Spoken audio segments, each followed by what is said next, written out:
Yeah. So first off, just want to thank all the subscribers. Appreciate you guys. Much love. Today I want to talk about the importance of a support system, a solid support system, especially for those that are trying to transition to change. Now, one thing that I do want to make clear, that even though it's necessary for a lot of people to have that support system, that's not always the case for everyone. There's some people that could just do it on their own, and much love to them. But most people, we're a social species. You know what I mean? So most people are gonna want that encouragement, and they're gonna want that help. They're gonna want you to be on their side, right? So that's most people. And again, that goes back to the fact that we're a social species. So there's that. Now, starting from the beginning, not everyone, and this is an old saying, not everyone's born a gangster, right? You basically turn into a gangster. The different things you do, right?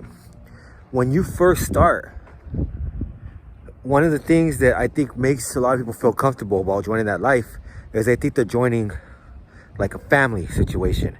Anything that they're lacking at home, they'll find on the streets, whether it's a father figure, whether it's family, something to numb the pain, right? So they're gonna find it on the streets.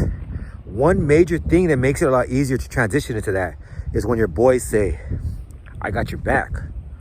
No matter what, dog, I got you. Don't even worry about it. I got your back, G. So that makes it a lot easier because you're not going in this shit alone. Oftentimes, when people get busted for the first time, you get busted with a crime partner. So man, this fool got me. Even if you end up at different spots, your boy's there, right? Or your homegirl, or whatever.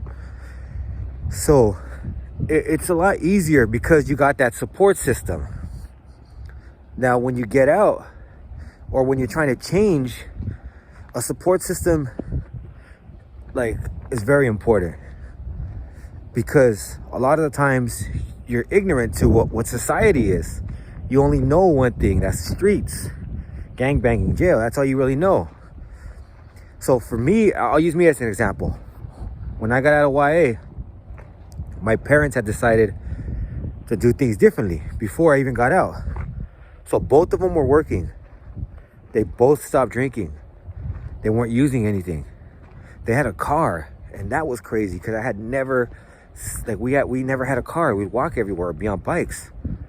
So I saw things were starting to change. And it was difficult for me because I still found myself in situations where I could have caught a violation or another case or something like that, right?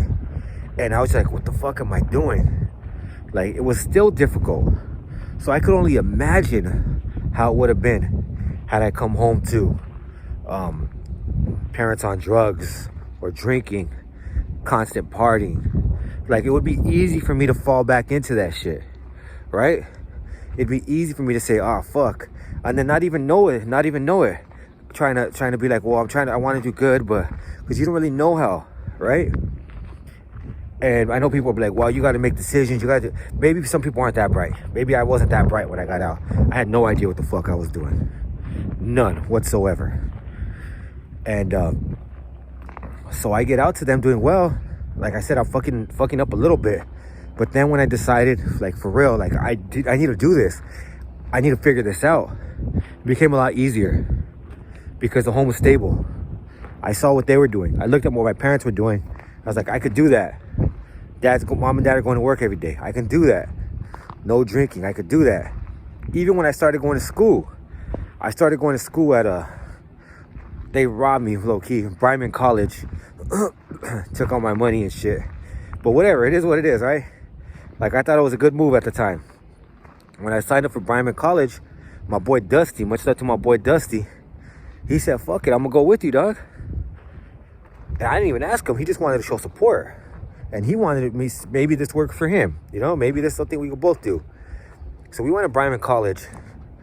And there was a point where we needed to be able to take x-rays of humans and clean their teeth.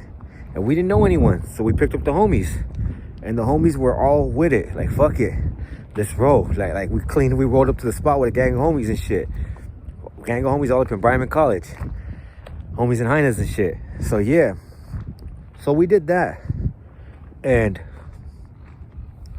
hardly ever, that taught me that hardly ever do you see people saying, fuck that fool, he won't for wanting to do better, he's a sellout or shit like that. You hardly see that. You will see that every once in a while, but for the most part what you'll see is people be like, that's right homie, do your thing, right? But a lot of the times they don't know how to do better. A lot of the times they're still using, they're still doing like drinking, engaging in shit that maybe is detrimental to your growth. And so there's times where you're gonna have to separate yourself from people, and it's not because you don't like them people, or it's not because you got to do them dirty, none of that shit. Just because people grow at different paces. So if they're growing at one pace and you're growing at another pace, maybe down the line you guys will meet up. Maybe your growth will slow for a little bit while theirs fucking pushes up rapidly. Maybe you'll meet up again. Maybe your pace will be steady, and one day they'll just boom. And you can hope for that, right? Hope for that. But for the time being, you have to do what's best for you when you want to change. That's very important, because if you don't do what's best for you and you're not growing the right way, how are you going to be able to properly take care of your kids or your relationship you're in, anything like that? You can do it. It's not impossible, but it's much easier once you have grown, right? So that's one thing like you have to do, unfortunately. Sometimes if there aren't people around you that are going to be able to help you grow and take us to that next level, sometimes you have to find new people to surround yourself with. Find a new support system. And again, has nothing to do with thinking you're better than anyone. It's just about your growth at that point in time. You can go back, you know what I mean? Be like, what's up, G? How you guys been? I had to handle some shit, right? But you have to be able to surround yourself with people that are on your level and above your level of growth, so that you can aspire and you can move forward. So that's one thing that I always think of when I think about support. Another thing is, if you're a person that has moved on, if you're a person that has went through that growth, and there's somebody there that needs your help, I'd always say, fuck it, help them, man. Show them how to do a job resume. Show them how to interview for a job interview.